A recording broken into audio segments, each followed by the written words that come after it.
I think one exciting element of Star Wars, and something that especially a lot of Star Wars fans will agree with me on here on this, is the fact that Kathleen Kennedy no longer has creative control over the franchise, and that really does spell a lot of positivity coming toward the Star Wars franchise and exactly how everything is going to be done by Disney and Lucasfilm. This is Mike Zero. Make sure to subscribe if you're new to the channel for future Star Wars content. Now, the one thing about Disney Star Wars is that we do know that it is going to be an ever-evolving franchise. That's exactly what Chapek and Iger are aiming to do, is that they really want to create all of these different eras, timelines, mythologies, whatever have you, that's really going to make it quite expansive, even more so than how it was in the old expanded universe. You guys may very well recall that back in the 90s and the early 2000s, Star Wars was very expansive. It wasn't just with the books and the novels, it was the video games, and of course, it was other aspects that were explored, that really tapped into the very depths of specific characters, like Luke, for example. Now, looking at everything what George, John, and Dave have been doing is that they really are working together very hard as a team to really deliver all these authentic Star Wars stories moving forward. However, what's really exciting all has to do with specifically Kathleen Kennedy and creator George Lucas and what's going on over at Lucasfilm, what kind of major facelift Lucasfilm is getting, all thanks to Disney CEO Bob Chapek, and what it means for the future of the Star Wars franchise and for the fandom themselves. Now, on top of all of this, with both Disney and Lucasfilm now finished with The Rise of Skywalker, they are focused on their new Star Wars trilogy of movies and more. Currently, Lucasfilm's Kathleen Kennedy has little to no creative power after she was fired from the animated TV series and only left with the Leslie Headland Star Wars TV show. However, it's described that one major decision by Disney CEO Bob Chapek is that he has actually made the decision to allow George Lucas to replace Kathleen Kennedy as the president of Lucasfilm for a temporary time in a very unique fashion.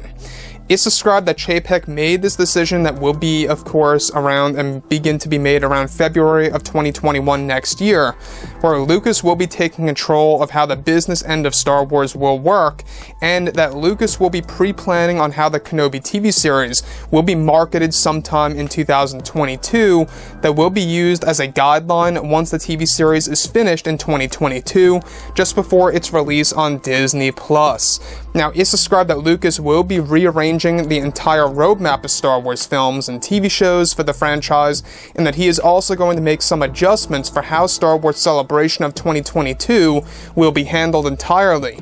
Many of Lucas's plans that he makes and establishes in 2021 will be used for many years after that, and that Lucas will have a major impact on how the roadmap of Star Wars will be organized and even how the creative team handles Star Wars for a temporary time for the fans around the world.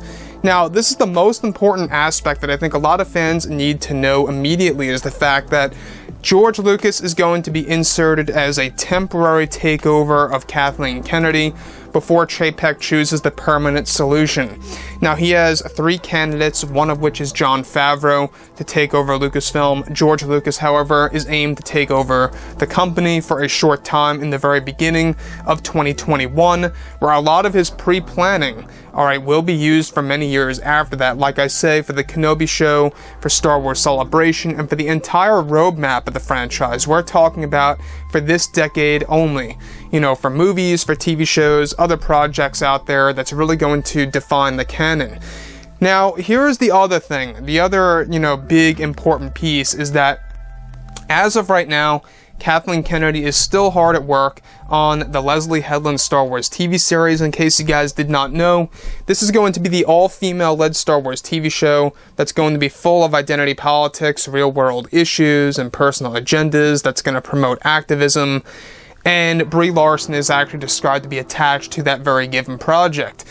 Now, like I've said before in the past, I don't mind if you want to make an all-female led Star Wars TV series, but just don't do it for the sake of doing it. That's where it really does not involve a story. If the story fits the need to make it like that, then so be it. Then I'm all for it. I'm not against it per se. But when you're just doing that just to do it, that to me, I think, is when obviously Leslie Headland is really not all too sure about what she needs to do with the Star Wars franchise. You gotta focus on story, you gotta focus on character development. Those are the two key parts of Star Wars that you gotta focus on. So, George Lucas, I think he's going to do amazing things next year. I mean, look at where we are right now. It's August of 2020. We are getting through this year month by month. It's going by so quickly, and I cannot wait to see exactly what the future holds for this franchise once it actually comes to light. Once we can actually see things on the big screen and in our homes on Disney Plus when it comes to the TV shows. So with that being said, guys, drop a comment below. Let me know about all of this in the comments, and if you guys did enjoy the content for today, do make sure to drop a thumbs up on this video to support the channel. I thank you all so very much for the kind support, and I'll catch you guys next time.